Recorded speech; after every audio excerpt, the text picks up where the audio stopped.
My New Year's resolution for this year was to get more motivated on doing content for you guys to enjoy, but that was thrown out the window for sure since February. So I'm going to try again for next year. Well, that phrase couldn't have aged worse right now. I honestly cannot believe we are already saying goodbye to this year. I swear, time goes by faster as we age. Anyways, I'm back again, and this is me from like 1 year ago. Y'all probably know the drill for this video. I'm going to give an overview of what I've experienced throughout the year on Beyond and in real life. And similarly to last year, I will split this into sections. The good, the bad, and now we'll finish with a conclusion. It'll be 4 sections this time because this first one is something I really need to go and want to go into detail over, even if it's difficult to describe orally. Let's talk about my activity on Beyond. I apologize in advance for subjecting you to this type of self contempt, but in terms of being active on Beyond, it has been critically pathetic. One Mundo episode released in January, one Kids Teens episode came out in June, and no Mia's Multitude episodes were released. And I have surveyed that I have one great strength when it comes to making projects. That word that dreads its all is procrastination. I'm sorry, but when I've started or I'm going to start a new video or episode, I do something else unrelated to the platform almost immediately, and it is mostly watching other videos. And I could be completely honest with you guys, my interest on this video creation software has been steadily declining. I know that I just gave y'all the fear of me quitting Beyond, but I don't want to do that. This has been my dream hobby since 2021, and leaving the software would lead to over 3 years worth of wasted work and about 2 years worth of wasted YouTube content. And that's the last thing I want on my list. And I know what you're saying. You can just take a hiatus from the platform. But here's the thing though. I've been repeatedly pausing my usages of Beyond, and those pauses lasted from, I want to say, 12 hours to literal weeks. At this point, the increasing number of YouTubers retiring their use of the platform is highly justified to me. The BS updates, the increase in prices, and the recent product releases right now do almost nothing for my work at least. It's akin to someone's life being stuck on repeat. Same thing with making YouTube content. It's getting increasingly more monotonous and, with the rise of AI, more questionable and bizarre. But I digress. Beyond is one of the best softwares, don't get me wrong, but it's been very dry, dull, and primitive for me. And that especially applies to business friendly and whiteboard animation, the former which I use right now. That's the most direct reason for the scarcity of videos right now for this year. The only times I put the most effort into are the times where I pour certain emotions into a certain scene or ones that have an actual deadline like this one does. I actually don't enjoy making videos with deadlines, but I'll get to that another point as I'm going out of topic again. Another thing about my lack of upload frequency is that the longer I spend into making long videos, like a season finale, the longer I spend slacking off and making no progress at all.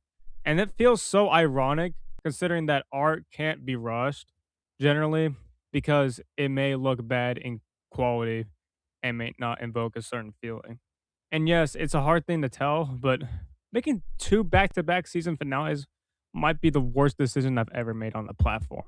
Judging by those words, it could be that I have created a feeling of unwarranted burnout, as in, I did a lot of work for so long for anything and felt little accomplishment for it. And you know what? The episode I've mentioned right now could have taken about 2 months max if I was motivated enough. To condense it all, I have had an appalling amount of videos this year due to a lack of motivation and interest for Beyond. Now, I have restated this a lot throughout the last few months, and I apologize if I sound mundane, but I want to give one final detailed explanation on why I've not been in the swing of things. And even that may be a difficult concept to grasp, but hey, the lack of motivation and interest for social media and everything, that happens to a lot of people. That long section is over and I have finally something uplifting and positive to say. Do keep in mind that these next 2 sections revolve more around in real life due to the little time being spent on Beyond. The year started off quite strong with a very rare occurrence of snowfall in my area, something that hasn't happened since either 2015 or 2016, either one of those years, and I've honestly really enjoyed it. I was also lucky enough to have it happen right after this channel's second anniversary. The Switch 2 has released in June of this year too, along with Mario Kart World, and even though I have neither of those things, I'm looking forward to playing them at some point. I've also taken a trip to Greece, Turkey, and Italy for my 16th birthday, and I'll give an overview of each of the 15 days real quick. The first day was entirely in airports. I took a flight from Pensacola to Atlanta, then went from there straight to Rome. But not only was the second flight an overnight flight, but I also got little sleep and was sick, tired, and hungry the next day. Speaking of the next day, it was rough. Not only did we have little time before the touring of the Coliseum, but we only had a couple hours of downtime afterwards before we had to go back to tour the Sistine Chapel. They were both really great sights, honestly, but we were not in great condition. I was congested, car sick, tired, and starving. On day three, we simply toured Rome on our own, accompanied by one of my mother's friends who resides there. A noteworthy site was Largo Argentina, which is where Julius Caesar was assassinated at the Ides of March 4,000 years ago. But my legs were aching from extensive movement, and my uvula got inflamed, which is that little dangly muscle at the back of your mouth. Thankfully, I was well enough to go on the Royal Caribbean cruise from Venice, Italy to Athens, Greece, which was a massive relief from the last 2 days. Everything about it was so relaxing and outstanding upon first arriving there, and my condition has been well improved since then. Our first stops were Portofino and Pompeii, which were both enjoyable. The latter had quite a sad history, but that's besides the positive outlook. This next day was pretty exciting since my Italian descent is mostly from Sicily, and I had the opportunity to visit it that day. It felt really important to me to visit a part of my bloodline, and I thought it was quite pleasant. Unfortunately, it was my last day of the trip in Italy, but it was very fun across the board, and that it does include Rome. This is the only day of the cruise that took place entirely at sea, and I'm proud to say that I finally got my appetite back that day. And during that point, I tried the Flow Rider Surfing Simulator. And while it didn't amount to much, it was quite cool. This was my first day in Greece, with the first stop being at Santorini. We got the excursion for us to explore on our own, but all we did was chill in an area with a beautiful view for over 2 hours, and I admired those 2 hours well. This was the first and only day in Turkey. We first visited the house where the Virgin Mary lived in, and I felt that it was highly important to me. We also checked out the Ephesus ruins and then concluded with a rug display in Kusadasi. A funny thing to point out is that there was a store that said genuine fake watches on it. I mean, even if this day felt forgettable, it was still pretty fun.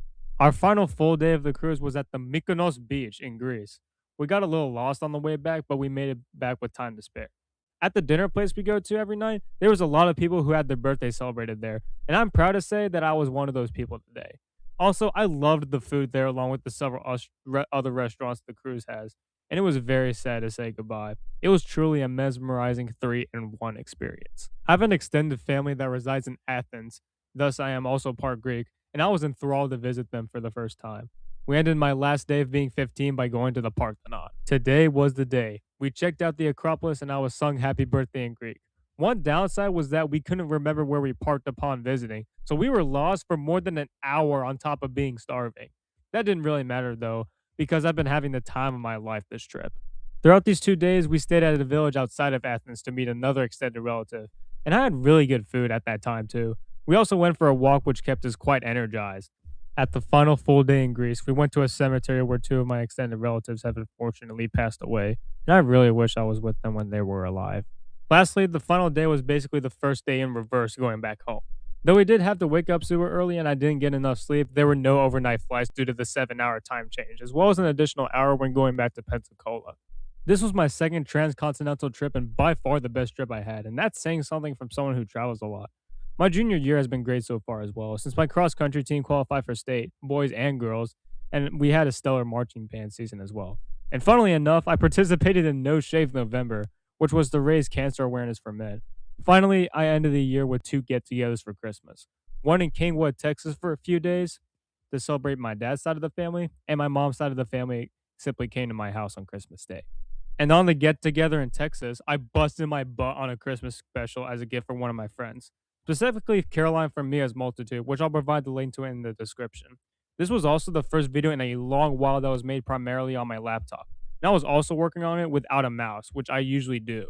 Alright, now it's time to get negative again. This section covers mostly of what's been going on in real life as well. But let's get going. First of all, the memes and trends have gone completely haywire this year, especially since the last few months. Everyone's been saying this, and that brain rot garbage has spread around so much that even Google responds in a similar manner if you type those two numbers.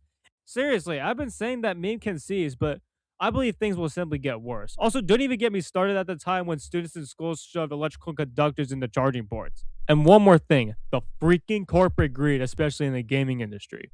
I won't go too much detail about the gaming industry since it doesn't involve me so much, but what does involve me is an increase in the prices of Beyond subscriptions as well as removing the essential feature, which was once the lowest price subscription on Beyond. The current one I have is now the lowest at $700 a year, which was also increased in price and has been renamed the Starter. And finally, it has been a very harsh year for the music industry, as we've tragically lost many celebrities that day. Sly Stone, Brian Wilson, Ozzy Osbourne, Chuck Mangione, Brent Hines, Ace Frehley, Sam Rivers, and Perry Pamonte. We've also lost famous actors like Rob Reiner and James Ransone, as well as famous wrestler Hulk Hogan and video game designer Vince Zampella, the creator of the Call of Duty franchise.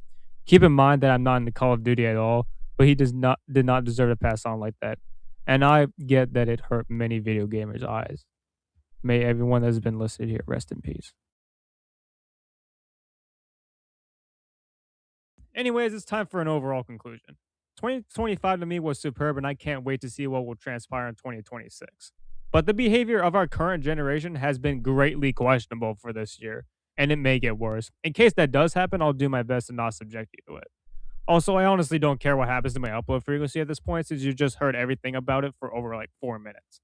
Anyways, that's all I've got for right now, so thanks for watching. And most importantly, Happy New Year to you all!